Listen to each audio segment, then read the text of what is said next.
Dhaka premier division cricket লিগের প্রথমে আমরা পয়েন্ট টেবিলটা দেখে নিতে চাই যে এখন কোন অবস্থানে কোন দল রয়েছে, কারণ রিসেন্ট টাইমে বাংলাদেশের যেহেতু সিরিজ চলছিল সেটা নিয়ে অনেক বেশি মাতামাতি হয়েছে। ঘরোয়ার দিকে অনেকেই নিশ্চয়ই আপডেটটা সেভাবে জানতে পারেনি। মোহামেডান সবার ওপরে রয়েছেন অ্যাজ এক্সপেক্টেড, 7টা ম্যাচ খেলেছেন তারা, 6টা জয় এবং 2 নম্বরই রয়েছে আবাহনী, এরপর legends of Rupganj, prime bank রয়েছে, ঢাকা লেপার্ডস রয়েছে।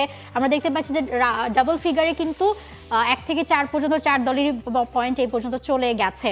ঢাকা লেপার্স 8 পয়েন্ট নিয়ে রয়েছে এবং বাকি দলগুলো যদি আমরা আসলে দেখি, বাকি দলগুলোও কিন্তু এখনো বেশ ভালোভাবে রেসে রয়েছে। সিটি ক্লাব রয়েছে, Bashundhara strikers, Gazi group cricketers, অগ্রণী বেগম এবং ব্রাদার্স ইউনিয়ন, এরপর কিন্তু আসলে Rupganj Tigers, Gulshan cricket club, এই নামগুলো আছে এবং প্রত্যেকেই 7টা করে ম্যাচ অলরেডি খেলে ফেলেছে। এবং আমরা দেখলাম যে মাহফুজ বাংলাদেশের সিরিজ খেলে অলরেডি মুশফিক বলেন, শান্ত বলেন, তারা কিন্তু মানে ডিপিএলে আবার জয়েন করেছে। সো দলগুলো কিন্তু আবার মুখরিত জাতীয় দলের প্লেয়ারের কারণে, এবং অলরেডি আমরা শান্ত বলেন, মুশফিকের বলেন, শান্তর সেঞ্চুরিও দেখে ফেলেছি। সব মিলিয়ে বেশ ভালো সময় যাচ্ছে। অ্যাবসলিউটলি।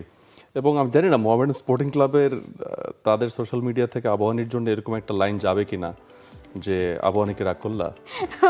সো ডিফেন্ডিং চ্যাম্পিয়নদেরকে তারা নাম্বার 2তেই কিন্তু রেখেছে এবং এখনো পর্যন্ত মোহামেডান স্পোর্টিং ক্লাব তারা টপ পজিশনটা হোল্ড করছে। একটা ম্যাচ তারা হেরেছে, আদারওয়াইজ এই যে 7-6 মানে একটা ম্যাচ হেরে যাওয়ার পর বাকি যে ইকুয়েশনটা কন্টিনিউ যদি করতে থাকে, রিমেম্বার সুপার 6 কিন্তু নাই। সো যেই 11টা ম্যাচ খেলবে, এই 11টা ম্যাচ থেকেই কিন্তু টপ টিমগুলো হচ্ছে এখানে ডিসাইড হবে। সো সেখান থেকে মোহামেডান স্পোর্টিং ক্লাব তারা যে স্টার্টেড টিম গড়েছে এবং এই মুহূর্তের অ্যাভেলেবিলিটি যেটা আছে সেখান থেকে Mohammedan Sporting Club no doubt তারা এখান থেকে ম্যাচ হারার কোনো রিজন নাই। অপরদিকে আবাহনীতে শান্ত যোগ দিয়েই সেঞ্চুরি করেছেন, বাট তাদের কিন্তু ডেফিসিট 2। সো এইটা একটা ব্যাপার। মোহামেডান যদি এই জায়গা থেকে উইনিং মোমেন্টাম টানা ক্যারি করে তাহলে দে আর দ্য চ্যাম্পিয়ন। একদমই। এবং শান্তর কার্ডটা আমরা আসলে দেখছিলাম যে শান্ত 120 স্ট্রাইক রেটে ফিরেই 90 বলে 108 রানে একটা ইনিংস খেলেছেন, 7টা 4, 7টা ছক্কা। নাজমুল শান্তকে নিয়ে লাস্ট কয়েকটা এপিসোড ধরে আমাদের কথা বলতে হয়েছে, তিনি বাধ্য করেছেন কথা বলতে। তার ক্যাপ্টেন্সি নিয়ে আমরা কথা বলেছি পাকিস্তান সিরিজে, তার ব্যাটিং নিয়ে কথা বলেছি, এখন ডিপিএল এসেছে, এখনও শান্তকে নিয়েই কথা বলতে হচ্ছে।